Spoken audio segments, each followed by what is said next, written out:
আসসালামু আলাইকুম। বন্দে মাতরম, বন্দে মাতরম। জাতীয় কংগ্রেস জিন্দাবাদ, জাতীয় কংগ্রেস জিন্দাবাদ। আজকের এই পথসভা তাজিন্দা ডাকলো, দুপুরবেলা ফোন করলো যে আজকে একটা আমাদের বাহালা স্কুলে সামনেই একটা পথসভা করব। এই যে দুর্দশার একটা এসআইআর, এই এসআইআর নিয়ে মানুষ, আমরা যে গ্রামে বাস করি, আমরা এসআইআর কি 2002-এ হয়েছিল, কেউ তা বুঝিনি যে 2002-এ যে এসআইআরটা হয়েছিল, কিভাবে হয়েছিল, কি হয়েছিল না হয়েছিল কিছুই জানি না। কিন্তু আজকে 2025-এ যে এসআইআর লাগু হলো, আমাদের 26-এ সবারই ডাক পেলাম যে আমাদের নাকি বলে বাবার নাম ভুল, কারো নাকি দাদুর নাম ভুল। তবে বিশেষ করে দেখা হচ্ছে আমরা যারা মুসলিমরা আছি তাদেরই বেশি ভুল। তো আমি বলবো, এই মমতা ব্যানার্জি বলেছিলেন যে আমি যদি বেঁচে থাকি এসআইআর হতে দিব না, কারণ আমি মরে গেলেও এসআইআর হতে দিব না। উনি এখনো বেঁচে আছেন, কিন্তু এসআইআর হচ্ছে। গ্রামের মানুষ এদিক থেকে ওদিক, ওদিক থেকে এদিক, কেউ হয়তো এক জায়গা থেকে অন্য জায়গায় বিয়ে হয়েছে, তার বাবার ঠিক নাম ভুল আমাদের হয়েই থাকে, যে আব্দুল রহিম আব্দুল। এটার জন্য আমাদেরকে ডেকেছে যে আপনার বাপের সঙ্গে নাকি আপনার ছেলের মিল নেই, ছেলের নামের মিল নেই। তো আমরা দেখেছি যে এই মমতার সরকার, যিনি মানুষকে শুধু হ্যারাসমেন্ট করতে পারে, আর কিছুই পারে না। আপনারা বলুন যে আপনাদেরকে কোন জায়গা থেকে এই মমতা ব্যানার্জি আপনাদের উপকার করেছে? কোনো জায়গায় নেই। কারণ আপনাদেরকে, আমাদের মা বোনদের শুধু 1000 টাকার লক্ষ্মীর ভান্ডার দিয়ে ভুলিয়ে রেখেছে।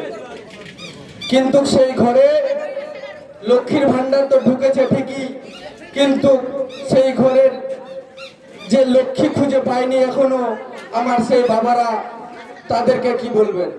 ছেলের জন্য যে লক্ষ্মীটা লাগবে, সেই লক্ষ্মীটা এই লক্ষ্মীর ভান্ডারের জন্য আর খুঁজে পাওয়া যাচ্ছে না।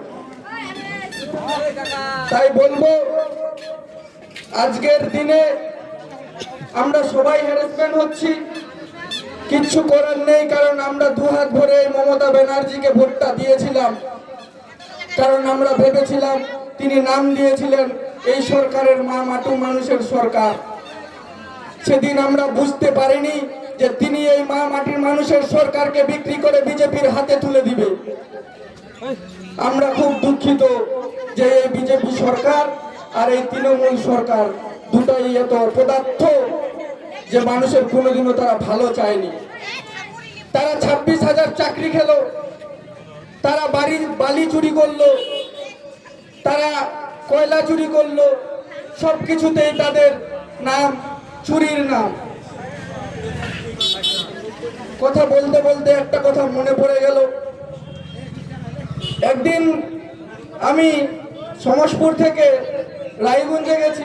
রায়গঞ্জ থেকে আসার সময় যখন বাসে বসে আছি, দুটা কলেজ স্টুডেন্ট পিছনের সিটে বসে আছে, সামনের সিটে আমি বসে আছি। দুজনের মধ্যে কথোপকথন হচ্ছে। কথা হতে হতে হঠাৎ করে একজন বলল, ভাই তুই তো টিএমসি। যখনই বলেছে ভাই তুই তো টিএমসি, পাশের তার বন্ধু রেগে উঠে বলল, রেগে গেল, একদম ফায়ার হয়ে গেল। বলছে তুই আমাকে টিএমসি কেন বলবি?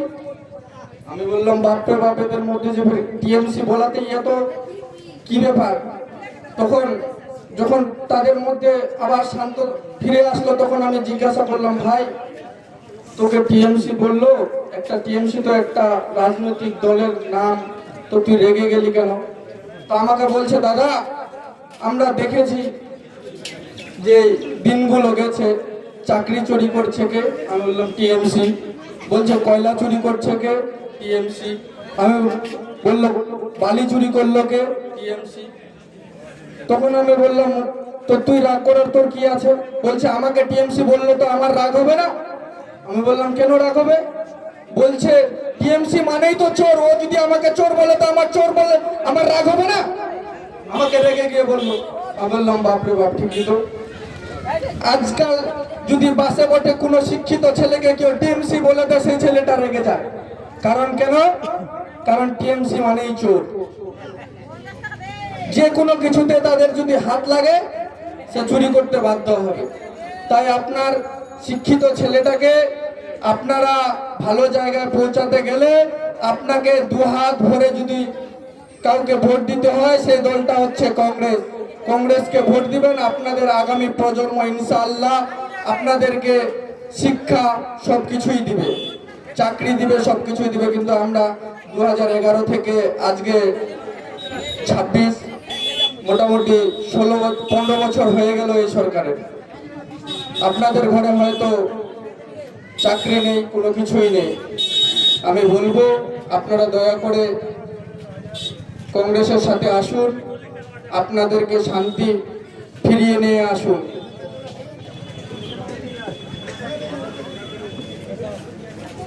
আর বেশি বলে আমার বক্তব্য বাড়াবো না, কারণ আমাদের বয়স্করা বসে আছে, কাকাও বসে আছে। তো আমার বক্তব্য এখান থেকে আমি ইতি করলাম। বন্দে মাতরম। জাতীয় কংগ্রেস জিন্দাবাদ।